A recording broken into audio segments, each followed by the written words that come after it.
Bro hi bro. Hi bro. Recent గా Vallabhaneni Vamsi arrest కావడం జరిగింది. ఓకే. సో అక్కడికి ఆయన దగ్గరికి కలవడానికి వెళ్ళినప్పుడు జగన్మోహన్ రెడ్డి బయటకు వచ్చి ఒక ప్రెస్ మీట్ పెట్టాడు. ఓకే. సో ఇంతవరకు ఎప్పుడు మాట్లాడినా కూడా పవన్ కళ్యాణ్ టార్గెట్ చేసి ఏదో ఒక విధంగా మాట్లాడేవాడు. సో ఇప్పుడు ఒక్కసారి కూడా పవన్ కళ్యాణ్ పేరు తీయలేదు. సో మరి లోపల ఏదైనా ప్లానింగ్ చేస్తున్నాడా, స్నేహం కోసం ట్రై చేస్తున్నాడా, భయమా? మీ అభిప్రాయం ఏంటి? అది అబ్సల్యూట్లీ భయమే బ్రో. ఎందుకంటే పవన్ కళ్యాణ్ మించిన శక్తి ఏం లేదు. ఏపీలో మన టీడీపీకి వెళ్ళడానికి కారణం అయితే కానీ, జనసేనకి వెళ్ళడానికి కారణం అయితే కానీ, మన జనసేన అధినేత శ్రీ కొణిదెల పవన్ కళ్యాణ్ గారి శక్తి అయితే ఎంతో ఉంది. ఆ శక్తి వెనక వాళ్ళు ఎవరున్నారనేది మనకి తెలుసు. అది సెంట్రల్ గవర్నమెంట్ ద్వారా వచ్చిందని మనకి తెలుసు. శ్రీ మోడీ గారు అనేది మనకి తెలుసు. అది మోడీ గారు ఉన్నంత, మన పవన్ కళ్యాణ్ గారి వెనకమాల ఉన్నంత వరకు మన ఏ శక్తి అనేది మనల్ని ఎవరు గెలకలేరు. అదైతే స్పష్టంగా తెలపగలను. అన్న నమస్తే అన్న. అన్న అయితే జగన్మోహన్ రెడ్డి ఇప్పటి వరకు ఏ ప్రోగ్రామ్కి వెళ్ళినా, ఏ సభ పెట్టినా కూడా ఏదో ఒక రకంగా పవన్ కళ్యాణ్ విమర్శిస్తూ టార్గెట్ చేస్తూ మాట్లాడేవాడు. సో రీసెంట్గా వల్లభనేని వంశీని కలవడానికి వెళ్ళిన ప్రెస్ మీట్లో ఒక్క దగ్గర కూడా పవన్ కళ్యాణ్ పేరు తీయలేదు. సో మరి పవన్ కళ్యాణ్కి భయపడుతున్నాడా, లేకపోతే లోపల ఏమైనా ప్లాన్ చేస్తున్నాడని కొంతమంది అనుకుంటున్నారు. మీ అభిప్రాయం?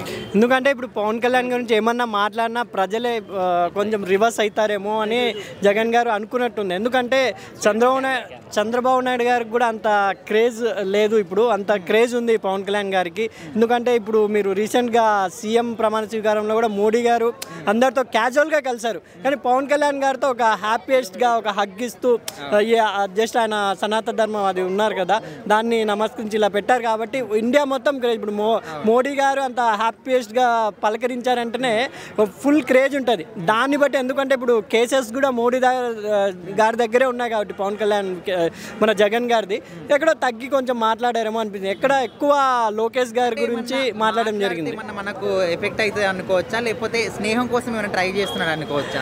స్నేహం కోసం అని ఉండదు, ఎందుకంటే జగన్కి కూడా అర్థమైపోయింది.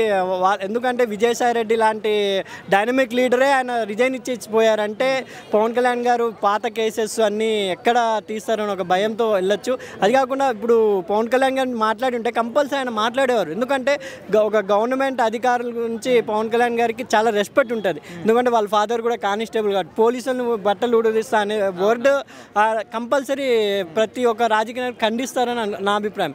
ఎందుకంటే ఇప్పుడు జగన్ గారు కూడా ఆయన కూడా మామూలు వ్యక్తి కాదు కదా. జగన్ గారు కూడా ఎక్స్ సీఎం నుంచి జస్ట్ అధికారులను బెదిరించే అవకాశం ఉంది, కానీ అధికారులను బట్టలు తీసుకోవటం అనే వర్డ్ ఆయన నుంచి రావడం జస్ట్ ఆయన చుట్టుపక్కల ఉన్న వాళ్ళు ఆయన రెచ్చగొడుతున్నారు తప్ప ఆయన వ్యక్తిగతంగా చాలా మంచివారు జగన్ అని నా అభిప్రాయం. పార్టీలో ఉన్న వాళ్ళు ఎమ్మెల్యేలు కావచ్చు, ఇట్లా కొంతమంది నోరు మారేసుకుంటారు కదా, వాళ్ళ వల్ల ఈయన చెడ్డ పేరు వస్తుంది. నేను కొడాలి నాని కూడా మీరు ఇప్పుడు కనబడడం లేదు అంటే పార్టీ పీకేసినారు ఇంకేం చేయాలి అన్నట్టు విలేకరులతో అలా మాట్లాడకూడదు. ఇప్పుడు మీరు అంతా మీడియా ఏడు అడిగినా ఒక రెస్పెక్ట్ ఇవ్వాలని. ఇప్పుడు కూడా ఆయన అధికారం లేకపోయినా కూడా మీడియాతో ఆ బొచ్చు నేనేం చేయాలి అలాంటి మాటలు మాట్లాడడం వల్ల ఇంకా జగన్ గారి ఇమేజే తగ్గడం తప్ప వాళ్ళ ఇమేజ్ ఏం తగ్గదు. వాళ్ళని నమ్ముకొని జగన్ గారు ఉన్నారు కాబట్టి ఇప్పుడైనా జగన్ గారు ప్రజల వైపు మాట్లాడితే బేస్ ఆయన కూడా పవన్ కళ్యాణ్ గారి రేంజ్కి కంపల్సరీ వెళ్తారు. ఆల్రెడీ ఆయన చేసిన పథకాల వల్ల చాలా గుడ్ విల్ ఉంది, కానీ వాళ్ళ చుట్టుపక్కల ఉన్న రాజకీయ నాయకులతో ఆయన సపోర్ట్ చేయడం అనేది, అధికారులను అలా సప్త సముద్రాలు దాటి ఇవన్నీ వర్డ్స్ అనేది ప్రజలు కూడా గమనిస్తుంటారు. కాబట్టి జగన్ గారు ఇవన్నీ చూసుకొని మాట్లాడితే ఇంకా బాగుంటుంది అభిప్రాయం అండి. సో రీసెంట్గా వల్లభనేని వంశీని కలవడానికి వెళ్ళినప్పుడు ఇక్కడ జగన్మోహన్ రెడ్డి ఒక ప్రెస్ మీట్ పెట్టి చాలాసేపు కూడా మాట్లాడాడు. అయితే ఇంతకుముందు ఎప్పుడు మాట్లాడినా కూడా పవన్ కళ్యాణ్ టార్గెట్ చేసి ఖచ్చితంగా మాట్లాడేవాడు, కానీ ఇప్పుడు మాత్రం ఒక్క దగ్గర కూడా పవన్ కళ్యాణ్ పేరు తీయలేదు. సో ఏమైనా ప్లాన్ చేస్తున్నాడని కొంతమంది అంటున్నారు. మీ అభిప్రాయం ఏంటి? అది భయం అన్న. ఆ భయం ఎట్లుంటుందంటే పవన్ కళ్యాణ్ చూస్తేనే వణుకు పుట్టాలి. సో ఏ విధంగా చూసుకున్నా సరే, లైక్ పవన్ కళ్యాణ్ అన్న చంద్రబాబు అన్న కొంచెం టార్గెట్ చేసి మాట్లాడితే ఇప్పటికే జైలు అని చెప్పేసి ఆయన చెవులో మారిమోగిపోతుంది. కాబట్టి ఒకవేళ మళ్ళా నేను పవన్ కళ్యాణ్ అని చెప్పేసానంటే లైక్ ముందుంది ముసలి పండుగ అని చెప్పేసి జల్దీ పంపించేస్తారని చెప్పేసి అదొక భయం ఆయనకి. సో ఆ భయం వల్ల ఆయన ఏం చెప్పలేకపోతుండు, ఏం మాట్లాడలేకపోతుండు. ఎందుకు ఆయన అసెంబ్లీకే వచ్చి మాట్లాడతలేడని అంటే అర్థం చేసుకో. ఎందుకంటే అసెంబ్లీకి వచ్చి మాట్లాడితే మన పవన్ కళ్యాణ్ని చంద్రబాబు నాయుడిని చూసి లైక్ ఆ గట్స్ లేవు. ఎందుకనంటే ఈయన చెప్పుకోవచ్చు మనం. ఎందుకంటే జగన్మోహన్ రెడ్డిని చాలామంది ఏమంటారు, చాలా ఫ్యాన్స్ ఉన్నారు ఆయనకి. అట్లాంటి వాళ్ళు లైక్ అరే మనోడు ఏంద్ర అసెంబ్లీకి పోతలేడు, బయటకు వచ్చి ఏం మాట్లాడతలేడు. చాలామంది నా ఫ్రెండ్స్ కూడా ఉన్నారు, కొంతమంది చాలా నిరుత్సాహపడుతున్నారు వాళ్ళైతే. సో దీన్ని బట్టి మనం చెప్పేది ఏంటంటే లైక్ అసెంబ్లీకి పోతే మళ్ళీ మనం ఇంటికి వస్తామా రామా, అటు నుంచి అటే చేయలా అని ఇట్లాంటి కొన్ని అంశాలు బట్టి లైక్ ఆయన వాళ్ళ ఎమ్మెల్యేలు చాలా భయపడుతుర్రు. లైక్ వాళ్ళ రౌడీ రాజకీయం చేసినప్పుడు ఏమాత్రం కాలర్ ఇట్లా ఎగిరేసుకొని లైక్ ఎవడ్రా వాడు అని చెప్పి ఇట్లాంటి మాటలు మాట్లాడినరు. మరి నువ్వు ఏ తప్పు చేయనప్పుడు నువ్వు జనాల్లోకి వచ్చి మాట్లాడాలి కదా. మరి నీకు సీఎం పదవి లేదనుకుంటా, మరి ఎమ్మెల్యే వచ్చినా సరే లేదా ప్రత్యక్ష పదంలో ఉన్నా సరే నువ్వు ఏదో ఒకటి మాట్లాడాలి కదా. సరే నువ్వు లేనప్పుడు నీ జనాలకి అన్యాయం జరుగుతుందని అంటున్నావు కదా, మరి న్యాయం జరగాలని చెప్పేసి నువ్వు ఏమంటారు ఒక ఎక్స్ సీఎంగా నువ్వు బయటకు వచ్చి మాట్లాడాలి. మరి ఇవన్నీ చేస్తలేవనంటే భయం నీలో రేపిందా లేకపోతే పవన్ కళ్యాణ్ చూసి వచ్చిందా? బ్రో అది నిజంగా భయం అనుకోవచ్చా, లేకపోతే సన్నిహిత్యం కోసం ఏమైనా ట్రై చేస్తున్నాడు అనుకోవచ్చా? అన్నా అది ఎంత సన్నిహితం గురించి చేసినా సరే ఎవరు స్నేహితుడుగా అయ్యే ఛాన్సెస్ లేవన్నా. ఎందుకనంటే నువ్వు ఆల్రెడీ నువ్వు అధికారంలో ఉన్నప్పుడు అంటే ఇప్పుడు కూడా అంటున్నావు, మొన్న కూడా అన్నావు నువ్వు గుడ్డలు కూడా తీసి కొడతారని అని చెప్పేసి ఇట్లా అన్నావు. ఎవరు గుడ్డలు? అధికారంలో ఉన్న వాళ్ళ గుడ్డలు. వాళ్ళ గుడ్డలు కూడా తీసి కొట్టినప్పుడు వాళ్ళతోనే ఎట్లా స్నేహితుడు అవుతాడన్నా? కాడు కదా. సరే నువ్వు ఆ మాటలు అవలా మాటలు మాట్లాడకుండా కొంచెం మంచి మాటలు మాట్లాడాలి. ఎట్లా నువ్వు ప్రెస్ మీట్ పెడుతున్నావు అంటే ఒక 2 కోట్లు 3 కోట్ల మంది దాకా వెయిట్ చేస్తారు. ఎట్లా అరే మా నాయకుడు వచ్చిండు ఇన్ని రోజుల తర్వాత మళ్ళీ ప్రెస్ మీట్ పెట్టిండు, మంచిగా మాట్లాడతాడు అదేని చెప్పేసి మా గురించి జనం గురించి మాట్లాడతాడని చెప్పేసి నువ్వు ఆడికో ఏం చేసినావు? బ్యూటీ కాంపిటీషన్ పెట్టినావు. ఇంకొకటి లైక్ గుడ్డలు కొడతా అని చెప్పేసి ఇంకో డ్రెస్ లైన్ కాంపిటీషన్ పెట్టినావు. మరి నువ్వు అధికారంలో ఉన్నప్పుడు నీకు ఎవరు కాంపిటీషన్ పెట్టారు అట్లా? సో ఎలా చూసుకున్నా సరేనా నేను చెప్పాల్సింది ఏంటంటే ఒకప్పుడు జగన్ కూడా చేసిండు 100%లో 60% చేసిండు నేను కూడా ఒప్పుకుంటా. కానీ నువ్వు ప్రత్యక్ష పదంలో ఉన్నప్పుడు మాట్లాడాల్సిన మాటలు అవి కాదు. నువ్వు ఇంట్లో నుంచి బయటకు వచ్చి మాట్లాడతలేవనంటే నువ్వు ఎంత డర్గయా అందరికి భయపడుతున్నావు. అంటే పవన్ కళ్యాణ్ ఒక్కడే కాదు, ఇక్కడ ఎవరిని గెలికినా సరే నాకు అమ్మ జైలుకు పోయే దారులు నాకు కనిపిస్తున్నాయి అన్నట్టు ఇంట్లోనే ఏదో రామ్ రామ్ పాటేసుకొని ఉంటుండన్న. రోజుల నుంచి బయట తిరుగుతున్నారు జగన్, ఆయనకి చాలా ఫాలోయింగ్ వస్తుంది అంటున్నారు, మీరేమంటారు? అది ఫాలోయింగ్ అన్న, అది పేటీఎం బ్యాచ్లు అని చెప్పేసి అనుకోవచ్చు అన్న. ఇప్పుడు ఎంత అనుకున్నా సరే ఒక ఏమంటారు ఒక మనిషి ఒక కార్యకర్తలా ఉంటే ఆ కార్యకర్త వచ్చేసి అన్న జగన్ అన్న అంటే ఓకే, ఒక చిన్న పిల్ల ఆ పిల్లకి సినిమాల గురించే తెలియదు, అట్లాంటిది ఏదో పొలిటికల్ గురించి తెలుసు అని చెప్పేసి అన్నా జగన్ అన్న అని చెప్పేసి వస్తే అది ఎంతవరకు కరెక్ట్ అన్న? నీ స్క్రిప్ట్లా సినిమాలానే ఉంది, నాకైతే ఏ విధంగా అయితే మంచిగా లేదన్న. సో నేను చెప్పేసి ఏంటంటే నువ్వు ఎన్ని తప్పులు చేయలేని నారా చంద్రబాబు నాయుడునే నువ్వు లోపల పెట్టించినావు. అట్లాంటిది రౌడీ రాజకీయం చేసి నువ్వు ఎంత తప్పులు చేసినా సరే నిన్ను పెట్టనియర్ అని చెప్పేసి నువ్వు ఎట్లా అనుకుంటావు భయ్యా? కంపల్సరీ జైలుకి వెళ్ళాల్సిందే. ఒకప్పుడు రెడ్ బుక్ అంటే ఎరుపు బుక్ అని చెప్పేసి ఇట్లాంటి కామెంట్ చేసిన వాళ్ళు మరి ఆ భయం లేకపోతే బయటకు వచ్చి జనాలకు మంచి చేయొచ్చు కదా. మిమ్మల్ని నమ్ముకున్న వాళ్ళు చాలామంది ఉన్నారు కదా, మీకు ఓట్ పర్సెంటేజ్ కూడా 40% వచ్చింది కదా, ఆ 40% వాళ్ళని కూడా మీకు న్యాయం చేయాలి కదా. ఇప్పుడు ఎన్నైతున్నావు కొన్ని పథకాలు వస్తాయి అని చెప్పేసి అని అన్నారు. ఆ పథకాలు వచ్చి అట్లాంటి వాళ్ళు వచ్చి బయట మాట్లాడితేనే కదా అన్న బయట ఏమైతే తెలిసేది.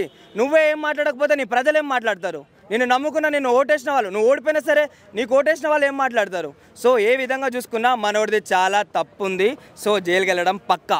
Hi bro. హాయ్ అన్న. సో ఇప్పుడు ఎక్కడ చూసినా కూడా పవన్ కళ్యాణ్ గారి గురించే మాట్లాడుకుంటున్నారు. ఓకే. సో రీసెంట్గా జగన్మోహన్ రెడ్డి మాట్లాడినప్పుడు కూడా అసలు పవన్ కళ్యాణ్ గురించి మాట్లాడలేదనే విధంగా కొంతమంది అంటున్నారు. సో జగన్మోహన్ రెడ్డి ఏమైనా రూట్ మార్చిందని కొంతమంది అంటున్నారు. ఓకే, మీ అభిప్రాయం ఏంటిది? సో మనకిప్పుడు మీరు అడిగినట్టుగా ఇంతకుముందు కూడా పవన్ కళ్యాణ్ గారు కుంభమేళకి వెళ్ళారు, సో తను పర్సనాలిటీ గురించి ట్రోల్ చేస్తారు అని అంటున్నారు కదా. సో ట్రోల్ చేసిన వాళ్ళందరికీ కూడా తమ్ముడు మూవీ ఒకసారి చూపిద్దాం, మళ్ళీ ఒకసారి థియేటర్లో వేయించి అందరినీ ట్రోలర్స్ ఎవరైతే చేసారో వాళ్ళందరూ ఒకసారి తెచ్చి కూర్చోబెట్టి ఆ మూవీ చూపిద్దాం ఒకసారి. ఇంకోటి రీసెంట్గా మనకి హరిహర వీరమల్లులో ఒక చిన్న గ్లిమ్స్ వదిలేరు, తను స్టిక్ పట్టుకొని అంత హెవీ బాడీతో లేచి ఒక పంచ్ అంత మీరు అందరు చూసే ఉంటారు కదా. ఆ ట్రోలర్స్కి అదంతా కనిపించలేదు అనుకుంటా, మళ్ళీ ఒకసారి షేర్ చేద్దాం అందరికీ కూడా. చెప్పండి. అంటే ఆయన ఎన్ని అద్భుతాలు చేసినప్పటికీ ఎంతో మంది హెల్ప్ చేసినప్పటికీ కూడా ఈ విధంగా అక్కడ పుణ్యస్నానం చేయడానికి వెళ్ళాడు. సో అక్కడికి వెళ్ళినప్పుడు కూడా బాడీ షేమింగ్ చేయడము, తన గురించి వ్యతిరేకంగా మారడం కరెక్టే అంటారా? అంటే మిగతా వాళ్ళు వాళ్ళ ఇంట్లో పూజలు చేసుకోవట్లేదేమో, మరి పూజలు చేసుకుంటలేరేమో, వాళ్ళందరూ ఎక్కడికి వెళ్ళి వెళ్తూ ఎక్కడ ఏ దేవుని మొక్కుతున్నారో మరి ఎట్లా సాంప్రదాయం అంతా మర్చిపోయినట్టున్నారు వాళ్ళందరూ. సో ఇట్లనైనా సరే చూసి నేర్చుకోండి అని చెప్దామని పవన్ కళ్యాణ్ గారు అనుకున్నారు.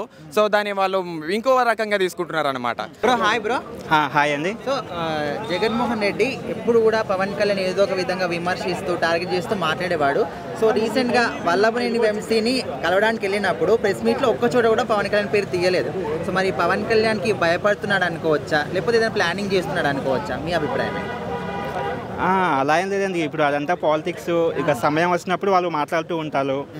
ఇక వాళ్ళంతా అదే ఇక పొలిటికల్గా అవన్నీ ఎటువంటి లేదండి. ఇక పవన్ కళ్యాణ్ గారు తెలిసిన గురించి చాలా గొప్ప మనిషి, అన్ని మంచి పనులు చేస్తున్నారు.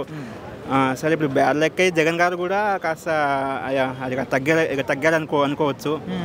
ఇక సమయం వచ్చినప్పుడు ఎవరైనా మాట్లాడతారులేండి అని నా ఒపీనియన్. అధికారంలో ఉన్న వాళ్ళని గుడ్డలేసి కొడతా ఇట్లా ఏదో కొన్ని మాటలు కూడా మాట్లాడాడు.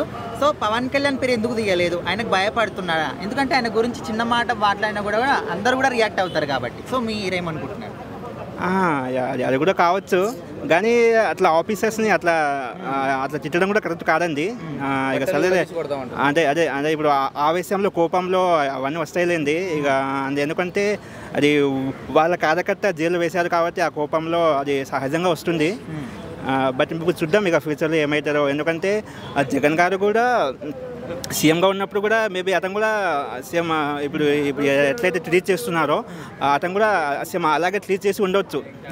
ఇప్పుడు మన సిబిఎన్ గారు కూడా జైల్లో పెట్టడం, లాయర్తో మాట్లాడడం అవన్నీ చాలా చేశారు కదా. సో వాళ్ళు కూడా అలా చేస్తున్నారు. ఇక ఇవన్నీ పొలిటికల్ డ్రామాగా మనం అట్లా ఊహించుకోవచ్చు. బట్ పవన్ కళ్యాణ్ గురించి ఇక మాట్లాడట్లేదు అంటే ఇక వాళ్ళ మనసులో ఏముండవు, మరి ఇక మనం ఏం చెప్పలేము. అది ఏమన్నా ఉండొచ్చు.